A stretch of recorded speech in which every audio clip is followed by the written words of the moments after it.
Bom dia, meus irmãos. Com Jesus, com Cristo no barco, tudo vai muito bem. Nós cremos assim, porque isto é a verdade. Pois bem, hoje nós vamos ler um salmo, o Salmo de número 126. Nós recebemos mais um exemplar da mensagem do profeta. Israel e a igreja, que continua na quarta e quinta parte. A quarta parte foi pregada no dia 28 de março de 1953, dia 28. E a quinta parte foi pregada no dia 29 de março de 53. E a primeira parte, que é a quarta parte, vai até a página 36, depois então a quinta parte. São duas mensagens em um livreto. Depois vocês lembram-se de pegar o seu exemplar. Vamos ler. Quando o Senhor trouxe do cativeiro os que voltaram a Sião, estávamos como os que sonham. Então a nossa boca se encheu de riso e a nossa língua de cânticos. E então se dizia entre as nações: grandes coisas fez o Senhor a estes. Grandes coisas fez o Senhor por nós, e por isso estamos alegres. Você está alegre? Amém. Está feliz? Amém. Como foi a sua semana? Foi bem? Meu Deus! Faz-nos regressar outra vez do cativeiro, Senhor, como as correntes no sul. Os que semeiam com lágrimas cegarão com alegria. Aquele que leva a preciosa semente, andando e chorando, voltará sem dúvida com alegria, trazendo consigo os seus molhos. Amém. Grande Deus. Isso é a pura verdade. Porque é a palavra do Senhor. E a sua palavra é a verdade. Nós estamos felizes, alegres, por tudo que o Senhor tem feito por nós. Ainda que estamos neste mundo, que segundo a sua palavra, ele jaz no maligno. Teu servo profeta chega a expressar dizendo que este mundo não passa de um hospital para pestilentos. Então o inimigo está aí para nos afligir, mas contudo nós estamos alegres e felizes, porque temos um Deus em quem nós podemos confiar. Se conosco, Pai, nesta manhã. Honra, Senhor, o esforço de cada um dos teus filhos, esses que estão presentes, como aqueles que estão nos assistindo através da internet. Que o Senhor possa falar em cada coração. Nós oramos no nome de Jesus, teu Filho amado. Amém. Assentai-vos. Santos, orem por mim. Ontem nós estivemos ali no Caratuva, um lugarzinho frio. Cada vez que a gente vai naquela baixada lá, você sai de lá com um pouquinho de gripe, um pouquinho de tosse, alguma coisinha. E quando você vai lá sentindo já esse sintoma, você sai de lá pior.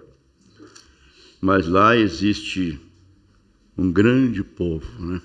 Um povo de Deus, um povo bom, um povo acolhedor, né? E que Deus continue os abençoando. Pois bem, amados, Nós paramos aqui nessa terceira parte de Israel e a igreja, no parágrafo 146, aonde o profeta de Deus nos mostra com segurança, pela palavra, pela Bíblia, que a mãe do Senhor Jesus Cristo esteve ali no Pentecostes. Ela teve que receber o Espírito Santo antes de ir para o céu. E então ele dá-nos uma puxadinha de orelha. Ele diz assim: a Virgem Maria estava sob a influência do Espírito Santo, cambaleando como algum bêbado. E se Deus fez a mãe de Jesus Cristo ir lá para receber o batismo do Espírito Santo, antes que ela pudesse ir para o céu, você nunca chegará lá com menos do que isso. Então ele diz, é melhor tirar a goma dos seus colarinhos e ir. É melhor tirar a goma, né? Nós meditamos no nosso culto de oração da quinta-feira, onde o Tiago diz que é para nós transformar o nosso riso em pranto, né?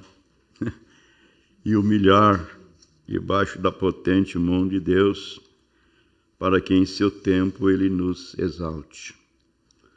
Então, se alguém está pensando que é alguma coisa, olha, é melhor tirar as gomas do colarinho, porque não somos nada. Somos apenas um bolo de barro caminhando em dois pés aqui, vivendo aqui pela graça de Deus, pela sua misericórdia, sua bondade. E a nossa vida é pronto, acabou. Quem estiver preparado continuará vivendo, né? A eternidade. Quem não estiver preparado, estiver com o colarinho bem engomado, né? Bem endurecido, nós vamos chegar lá daqui a pouco. E eu não sei para onde vamos, porque só tem 2 lugares, né? Misericórdia. Então, irmão Brana, falando de é melhor tirar a goma dos seus colarinhos e ir, ele fala de Naamã, né? Naamã, que era um comandante do exército do rei da Síria, né? Ele ficou leproso. A lepra na Bíblia significa o pecado. Ele estava leproso, mas tinha uma jovenzinha de Israel que foi levada cativa e estava trabalhando na casa de Naamã. E ela disse, olha, se o meu senhor pudesse ir lá em Israel, lá tem um homem de Deus, que se orasse por ele, ele ficaria curado. Então, com essa esperança de ser curado, ele pegou sua comitiva e desceu para Israel à procura do profeta Eliseu. Irmão Brana disse que ele esperava que Eliseu fosse encontrá-lo, né? Antes mesmo de chegar, porque era o comandante, não é? Do exército do rei da Síria, um grande homem, de um grande nome, não é? Uma grande reputação. Então, antes de chegar lá, ele veio me encontrar, veio me abraçar. Mas, quando ele vinha aproximando, Eliseu disse para o seu servo Geazi, vai ao encontro dele, fala para ele voltar ali no Rio Jordão e mergulhar 7 vezes. Meu Deus! Agora, para quem sabe ler, um pingo é letra. O poder curativo não estava nas águas do Rio Jordão. O poder curativo estava na palavra do profeta. A cura estava sujeita à obediência àquilo que o profeta havia comissionado.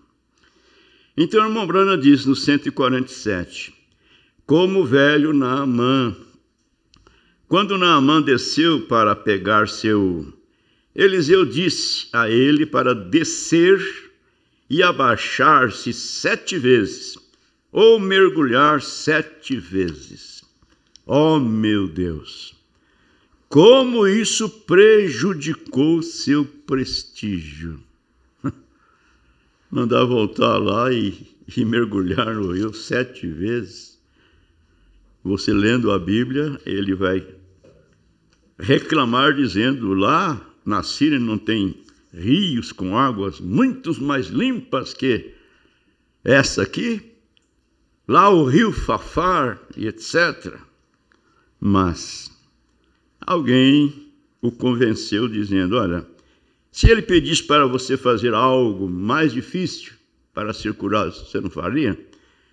Então o que custa voltar ali e mergulhar nas águas do Rio Jordão? Então o irmão Branham está referindo para nós aqui, dizendo que ele abaixou, né? Então aquilo feriu seu prestígio, né?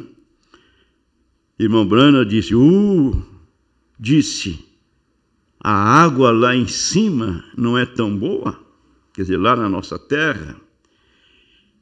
Em outras palavras, a minha igreja não é tão boa.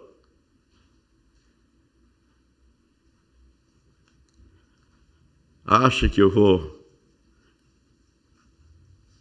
vou me envolver com um grupinho desses que não tem nenhuma igrejinha própria, né?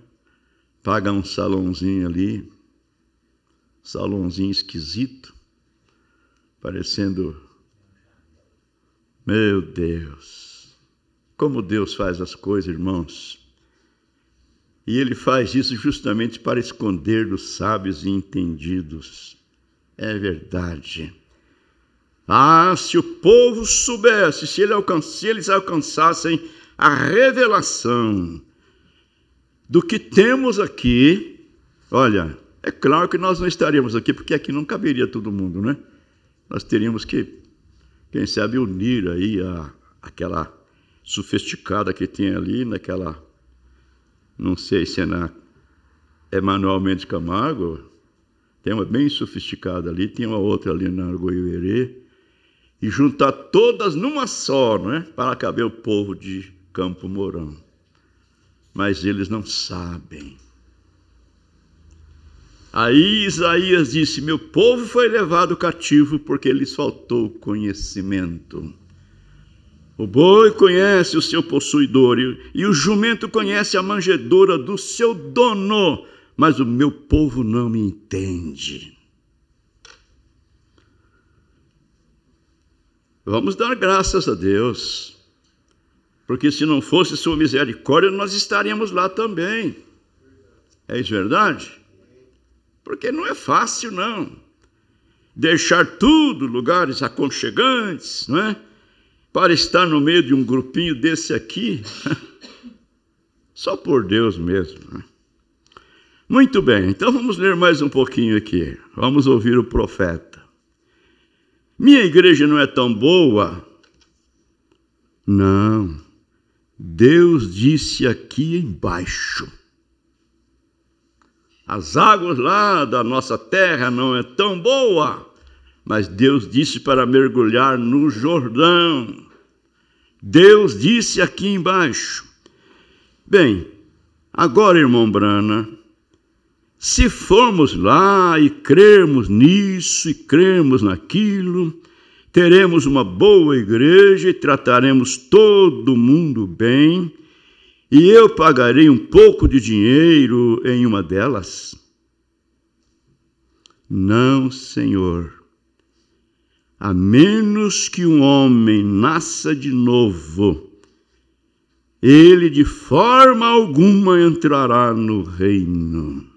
Misericórdia. Então eu posso vê-lo, falando de Naamã, andando por aí, tirando os pés da lama, como um gato no melaço, sabe, andando por aí. Aí eu posso ver a cena, não é? A gente entra nesses lugares barrentos para fazer batismo, né? Então a gente, para mudar o passo, é difícil, né? Aí o irmão Bruno está criticando de Naamã, né? Meu Deus! Tirando os pés da lama como um gato no melaço, sabe? andando por aí. Oh, eu acho que terei que fazer isso. Abaixou-se. Isso prejudicará seu prestígio. Subiu, abaixou-se, subiu e ainda tinha sua lepra. O profeta disse 7 vezes. Mas depois que ele fez 7 vezes, sua pele voltou a ficar limpa novamente. Obedeça a voz de Deus. Aleluia. Não é pela metade, né? Não é fazendo simplesmente uma parte, mas tem que ser tudo.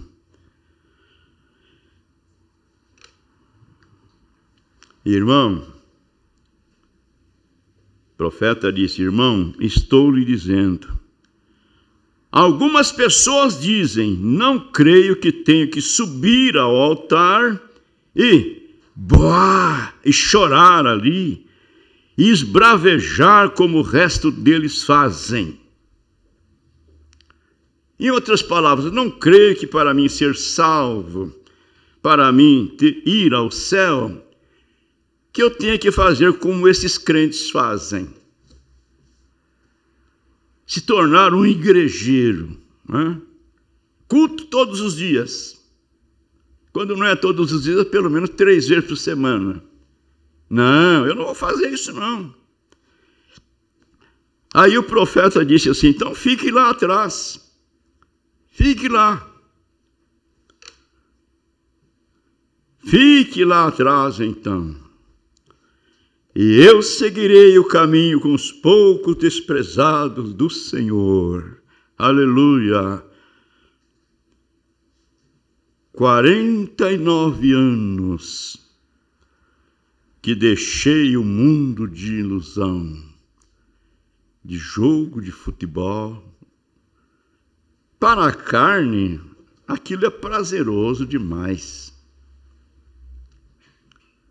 Bater uma bolinha, não é? Fazer um gol, dar um drible no companheiro, deixar ele meio todo tordoado no meio do campo, mas isso é bom demais. Satisfaz a carne demais. Mas há 49 anos Deus me chamou e eu deixei tudo para lá. E estou seguindo o caminho com os poucos desprezados do Senhor. Eu comecei com Jesus. Senhor, me leve até lá. Irmão Brana falando do que Deus lhe havia feito. E o que Deus fez para ele pode fazer para qualquer um de nós. Ele disse, este velho evangelho me segurou, falando de Jesus. Este velho evangelho me segurou, irmão, quando eu estava ali diante de feiticeiros.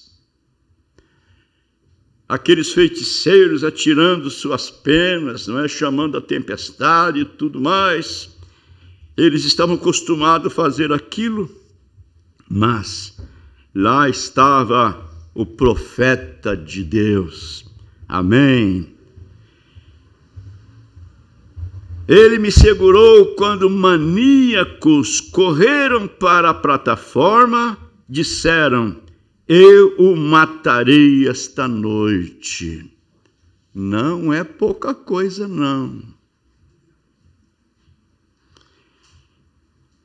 Ele esteve ao meu lado nas horas de tentação, quando os aviões caíram e os pilotos ficaram brancos em seus rostos. Aquele evangelho esteve ao meu lado. Quando o médico disse, ele tem 3 minutos de vida, ele esteve ao meu lado então.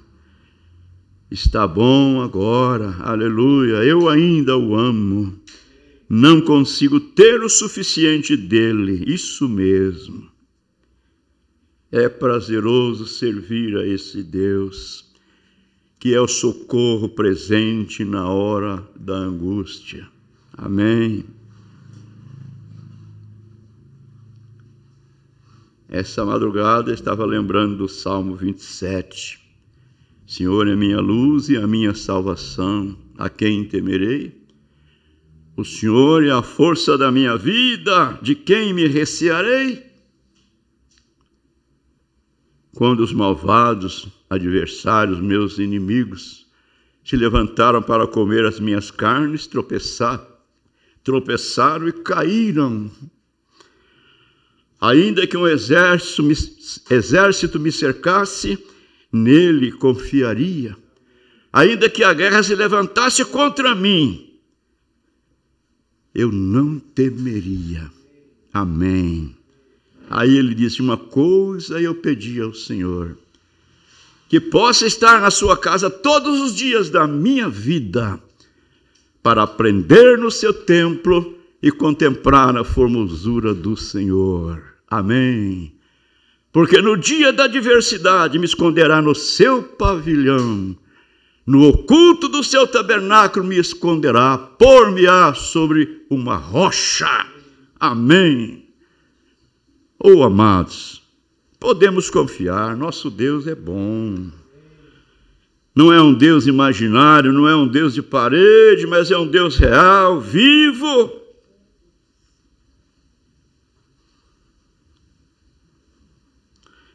Bem, o que isso representa para nós? O profeta pergunta. O que isso representa para nós? Tudo bem. Quando todos eles ficaram bêbados com este novo maná. Sim, veio do céu agora. Moisés nunca disse: "Asse alguns pães extras esta noite." Não tinham nada para assar. Eles eram estrangeiros, eles eram peregrinos e estrangeiros. E então eles não tinham nada para assar. E Deus fez chover do céu aquele pão de anjo todas as manhãs.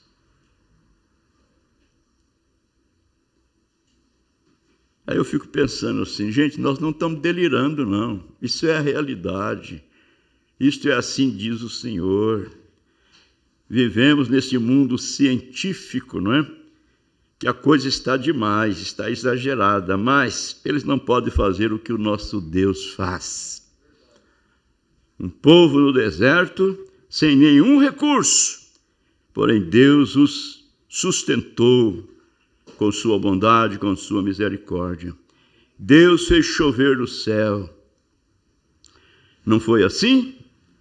E como Deus o fez chover do céu, Ele fez chover o Espírito Santo do céu.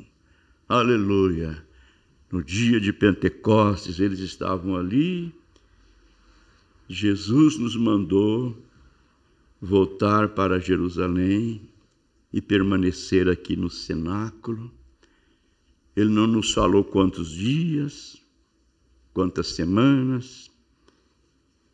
Vamos permanecer aqui. Sempre tem os desanimados, né? Sabe de uma coisa, gente? Vamos embora. Já estamos aqui há 5 dias. Acho que nós já recebemos. Não. Vamos ficar mais um pouco. E então, na hora certa, no dia certo e na hora certa, Ele fez chover o Espírito Santo do céu. Um vento veemente, impetuoso, encheu aquela casa, o lugar onde eles estavam assentados, e viram línguas repartidas como que de fogo. Olha, Espírito Santo é fogo. A Bíblia diz que Deus é um fogo consumidor. Amém. João Batista disse: Ele vos batizará com o Espírito Santo e fogo. Aí o profeta diz que ele é fogo para assar a palavra para nós. E esse povo que não entende é porque eles estão comendo a palavra crua. Porém, nós estamos alimentando com a palavra bem assada, assada no fogo pelo Espírito Santo. Amém. Então isso nos fortifica, nos fortalece. Então, o que isso representa para nós? Tudo bem, quando todos eles ficaram bêbados com o novo maná, sim, veio do céu. Moisés nunca disse: asse alguns pães esta noite. Não tinham nada para assar. Assar o quê? Eles eram estrangeiros, eram peregrinos e estrangeiros, e então eles não tinham nada para assar. E Deus fez chover do céu, não foi assim? E como Deus fez chover do céu, Ele fez chover o Espírito Santo do céu. Bem, você diz, agora, o que Moisés disse? Ele disse: Arão, eu quero que vocês, rapazes, saiam e vão até lá. Agora prestem atenção. Tudo bem. Eu quero que vocês, rapazes, vão até lá e nos tragam vários gômeres disto. Quer dizer, enche esses gômeres de maná e tragam. E eu quero que vocês levem e guardem, coloquem de volta. Foi guardado no Santo dos Santos, aquele gômer cheio de maná. Não se deteriorou, foi guardado no lugar santo. Disse: para que serve isto? Bem, por todas as suas gerações, todo sacerdote que é ordenado para ser um sacerdote, que entra no lugar santo, somente o sumo sacerdote podia entrar por detrás do véu e ir no lugar santo, para que você possa entrar lá com esses gômeres e pegar um pouco de maná original e sair e colocá-lo em sua língua e deixá-lo sentir o gosto, porque ele é digno, o sacerdote, ele é digno, ele é um sacerdote, e agora passa atrás do véu. Agora você terá um gosto do maná original que caiu no princípio. Foi isso que ele disse. Isso está certo? Isso foi isso que aconteceu através das eras. Através de cada era da igreja, né? Principalmente depois de Lutero, na quinta era, com a reformação, com a mensagem o justo viverá pela fé. Depois veio Wesley com a santificação na sexta era. E depois então veio o movimento pentecostal, os crentes falando em línguas estranhas, profetizando. Porém agora no tempo do fim, não é isso? Deus enviou Elias para restaurar para nós o maná original, começando com o batismo em nome do Senhor Jesus. Irmãos, é motivo de alegria, é motivo de regozijo, poder saber que nós estamos firmados na palavra original, na doutrina apostólica. Por isso Paulo disse: já não sois mais estrangeiros nem forasteiros, mas sois da família de Deus, edificada sobre o fundamento dos apóstolos e dos profetas, dos quais Jesus Cristo é a principal pedra da esquina. É aí que nós estamos firmados.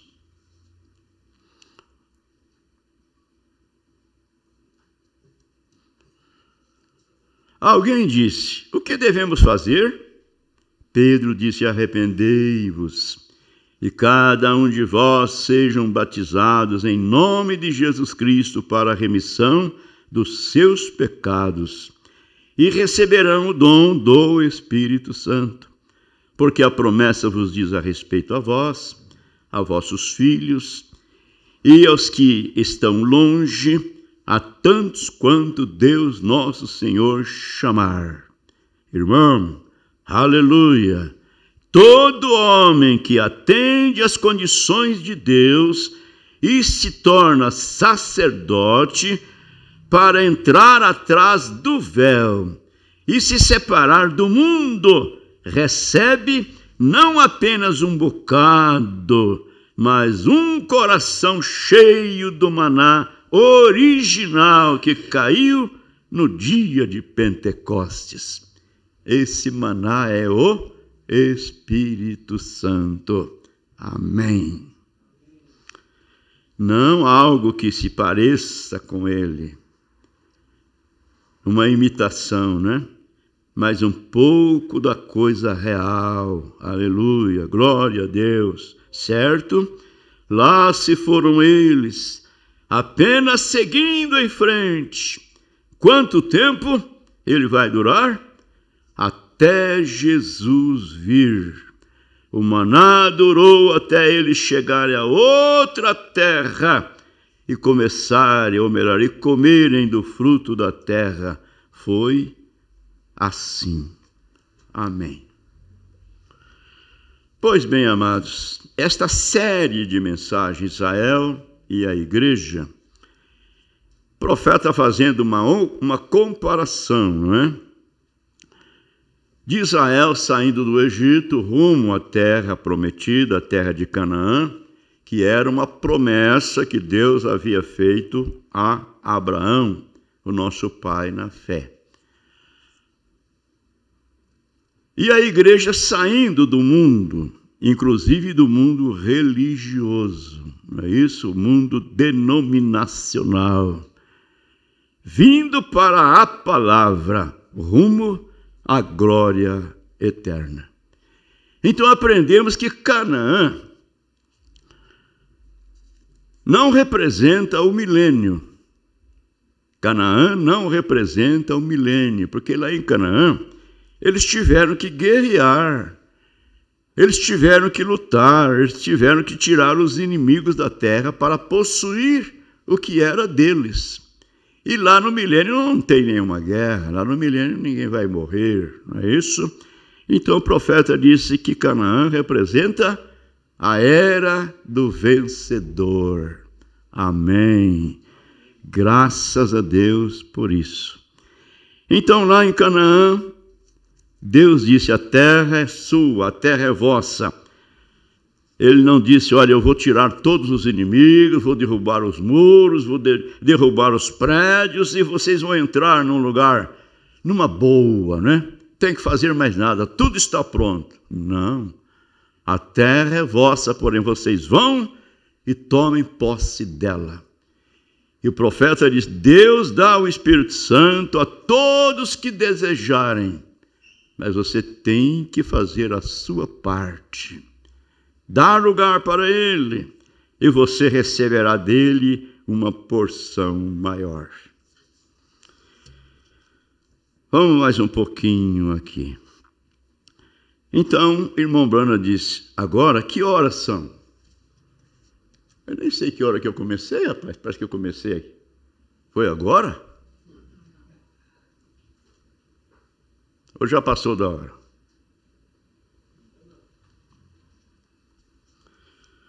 Agora, que horas são? Oh, desculpem-me, estou apenas 25 minutos atrasado. Nossa! Vocês entenderam? Profeta dizendo, nossa! Nossa o quê? Nossa o quê, irmão Brana? Hein? Jesus amado. Meu Deus, eu gosto disso, viu? Nossa, é estranho eu passar tanto tempo, não é? A congregação dá risada, não é? Não sei do que, né? Tudo bem, só um momento. Bem, tenho mais 5 minutos para completar meia hora de atraso. Que tal? Tudo bem. Vamos aqui e tomar o texto bem rápido. Eles tinham passado pelo deserto. Olhe para as pessoas assim como é hoje. Ministros, não desanimem. Olhe aqui, assim como, mas lembre-se, aqueles murmuradores, nenhum deles jamais atingiu a outra terra. Nenhum deles. Pereceram todos no deserto. Mas eles murmuraram e reclamaram. Meu Deus. Amados, nós precisamos estar orando e vigiando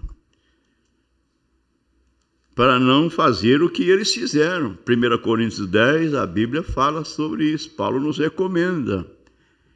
Eles murmuraram, reclamaram, mas que terra de Canaã longe? Está com tanto tempo que nós estamos aqui. Quantos anos? Hein? 1 ano, 2 anos, 3 anos, 10 anos, 20 anos, 30 anos, 40 anos. Não foi pouca coisa, não.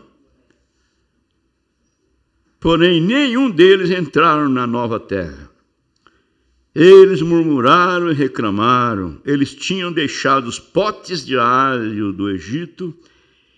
Eles estavam comendo a comida dos anjos e reclamando sobre isso. Oh, amados, não temos nenhum direito de reclamar nada, muito menos murmurar, porque somos herdeiros da vida. Amém. Não importa o que vem ou o que vá, um cristão não morre, um cristão dorme em Cristo. É tal como deitar esta noite numa caminha bem macia, cansado depois da fadiga do dia, e logo a pessoa adormece, não é isso? Vareia com alguns sonhos, se ele está muito cansado, vareia, né? E quando é de manhã, ele acorda de novo. Então, não importa quantos anos passem, ainda que passe mais 1000 anos, mas é 1000 anos de sono. Vamos nos acordar de novo. Aleluia. Isto é a verdade. Então, não há nenhum motivo para reclamar, porque nós encontramos a vida. Somos herdeiros da vida. E eles tinham deixado os potes de alho lá no Egito. E estavam comendo agora a comida dos anjos, né? Maná vindo do céu todas as manhãs. E reclamando sobre isso. Não é assim? Bem, irmão Bio, eu digo, honestamente, eu não sei o que farei. Alguém cocheando entre dois pensamentos. Não sei se faço ou se não faço. Não sei se vou ou se fico. Meu Deus. Não sei o que farei, meu marido me deixará. Aí alguém ouve e diz assim, está vendo? Eles estão aconselhando as mulheres para deixar os maridos. Coitado do pastor Jonas, né? Então, o profeta disse, deixe-o. Que em outras palavras, irmão Brana, se eu crer nessa mensagem, se eu crer nessa doutrina sua, o meu marido vai me deixar. Aí o profeta diz, deixe-o, né? Deixe-o. Jesus falou, aquele que não deixar tudo, pai, mãe, filho e terra e tudo mais por amor de mim, não é digno de mim. Vou se separar de tudo. Deixa eu voltar, ver se eu não passei 2 folhas. Você se separará de tudo. Aquele que não abandona os seus e se apega a mim, não é digno de mim, disse Jesus. Eu não sei o que mamãe dirá. Por que você se importa com o que a mamãe diz? Está dando mau conselho, né? Por que você se importa com o que a mamãe diz? É o que Jesus disse, vê? Bem, eu tenho medo que meu círculo de costura se desfaça. Bem, quebre-o, isso mesmo. Oh, a minha sociedade literária, todas essas outras coisas. Eu pertenço aos pais e mestres e tudo mais. E se eu fosse lá e começasse a gritar, bem, grite, grite. Um velho, uma vez, ele ficou tão cheio do Espírito Santo, que momento maravilhoso ele estava tendo. Sua filha, ela estava hospedada, ou ela estava hospedado, é ele, né? Sua filha, ele estava hospedado com ela. O pai morava com a filha. É bem assim que acontece mesmo. Ele estava hospedado com ela. E ele pegava a Bíblia e lia. Então ele se levantava e chorava e andava para cima e para baixo. E ela ia fazer uma dessas festinhas de chá. Vocês sabem. Então ela chamou o velho e então ela disse: eu vou dar um jeito nele. Ela disse: papai, as mulheres vêm hoje. Disse: eu sei que você não vai querer ficar com essas mulheres. E ele disse: não. Disse: eu vou te dar um livro legal para ler. Disse: você vai lá no sótão e lê enquanto fazemos a nossa festa. Disse: tudo bem. Disse: ele nunca vai encontrar nada lá para gritar. Ele nunca vai encontrar nada nesse livro para se regozijar e fazer o barulho que ele faz, né? Então ele subiu lá e ela lhe deu um livro de geografia. Então ele subiu lá e começou a virar as páginas e ele disse: Europa, Ásia. Foi até ali, dizia, o mar. E ele olhou para baixo novamente e disse: aleluia, aleluia, aleluia. E começou a pisar forte. E as meninas disseram: bem, o que está acontecendo? Disse: algo está errado com o papai. Precisamos correr até lá. Subiram os degraus, subiram lá. E ele gritou: louvado seja o Senhor, aleluia, aleluia. E ela disse: papai, qual é o problema? Disse: querida, você me dá este bom livro para ler. E eu li aqui aonde diz que o mar não tem fundo.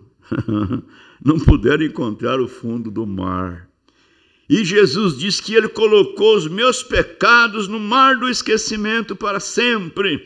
E disse: eles ainda estão indo para o fundo, não é?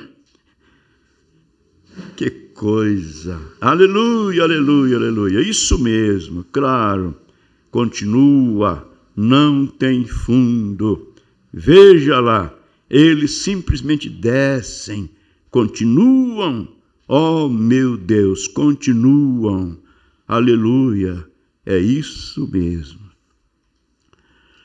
Reclamando sempre, murmurando, não sei o que fazer. Meu Deus, murmurando.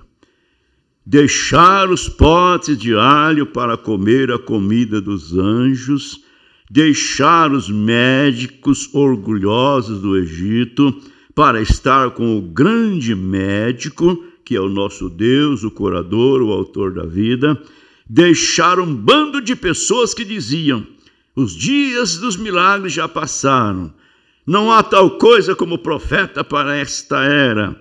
Meu Deus, para estar com aquelas pessoas aonde milagres e todas as coisas são possíveis. Eles, exatamente com aquele grupo e ainda reclamando. Isso mesmo, que condição. Eles deixaram as águas lamacentas do Egito para beber da fonte que nunca seca, beber da água da rocha, não é? E ainda reclamando. Não é de se admirar que sua provisão tenha sido cortada. Esse é o problema hoje. A provisão foi cortada porque vocês estão murmurando demais. E quando a tarefa, melhor dizendo, e quanto à tarefa dos diáconos, minha igreja diz: pare, irmão, olhe para Cristo. E eles seguiram-o. Então a primeira coisa que você percebe, Moisés disse: traga-os aqui, traga-os aqui. E Deus disse: fale a rocha, e ela produzirá sua água. E quando ele falou com a rocha, agora ele pegou primeiro, feriu aquela rocha com uma vara, e quando ele feriu aquela rocha, aquela vara era a vara do julgamento de Deus. Não era uma vara de Moisés. Deus segurava.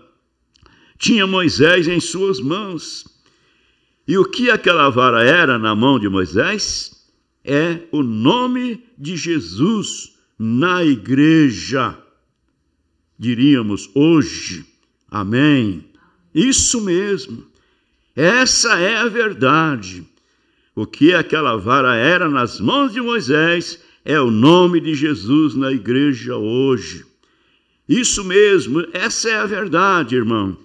Se aqueles egípcios pudessem ter tratado, ou melhor, tirado aquela vara de sua mão, ele não teria poder algum. Se eles pudessem tirar o nome de Jesus da igreja e te afastar disso, você sairá e blasfemará contra ele e zombará dele e tudo mais. E tentará voltar e orar em seu nome. Você não pode fazer isso. Tem que mantê-lo sagrado. Isso mesmo. Leva tu contigo o nome de Jesus, filho da tristeza e da aflição. Quando as tentações ao seu redor se reunirem, suspire esse santo nome em oração. Os demônios se espalharão como baratas no chão quando a luz é acesa, sem sombra de dúvida. Aqui estão eles, meu Deus.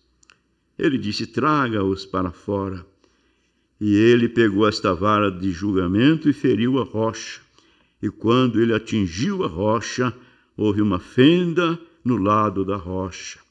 E essa rocha era Cristo. Louvado seja Deus. É o julgamento de Deus para você e eu, um pecador perverso, digno de morte, digno de separação. O julgamento de Deus foi: no dia em que comerdes, no dia em que deles comerdes, nesse dia morrerás. E seu julgamento o feriu no Calvário. E lá ele o pendurou, sangrando, balindo, morrendo. O cordeiro de Adão pendurado ali, o cordeiro de Abel, melhor dizendo, cordeiro morto desde a fundação do mundo. E de lá uma parábola muito bonita. Para que foi levantada a serpente de bronze? Para a cura. Por duas razões. Quando eles precisavam de cura, eles levantavam uma serpente de bronze. O que era isto? Porque eles estavam murmurando, tagarelando contra Deus e Moisés. E a outra razão era porque estavam murmurando, pecando, e eles estavam doentes e precisavam de cura. E Moisés, como Jesus disse, como Moisés levantou a serpente de bronze no deserto, apenas para o mesmo propósito, mesma causa, mesma expiação, assim importa que o Filho do Homem seja levantado, mesma razão para salvar a sua alma. E a rocha ferida que produziu a água, que jorrou para a terra, para salvar um povo que perecia. Deus amou o mundo de tal maneira. No Novo Testamento, o tipo disso, o antitipo, melhor dizendo. Deus amou o mundo de tal maneira que deu seu Filho unigênito, para que todo aquele que nele crê não pereça, mas tenha vida eterna. Aí está. Assim como foi para um povo perecendo, morrendo, desamparado, que a serpente de bronze foi levantada, a rocha foi ferida para dar vida, cura e paz para aquelas pessoas. Então Deus levantou seu Filho para que você não perecesse, mas tivesse a vida eterna. Meu irmão, irmã, eu oro para que você o aceite nesta noite. Amém. Que Deus continue conosco, nos abençoando, nos ajudando, para que possamos um dia destes estar ao lado do nosso Elias, né? Vamos estar juntos ali do outro lado do grande rio.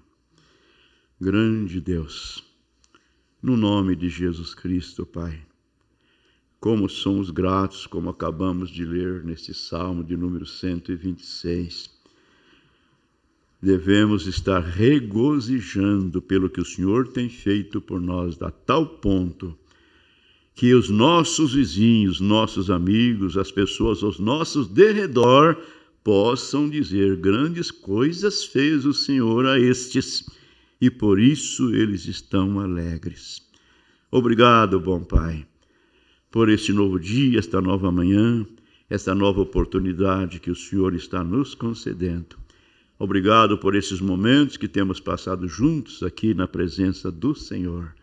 E agora, Pai, vamos levar esse nome, Tua palavra, em nosso coração. Aleluia, Ele é o nome todo-poderoso. Neste nome está tudo o que nós necessitamos para viver aqui nesta vida terrestre, como também para estar na vida eterna. Oramos no nome do Senhor Jesus. Amém, amém.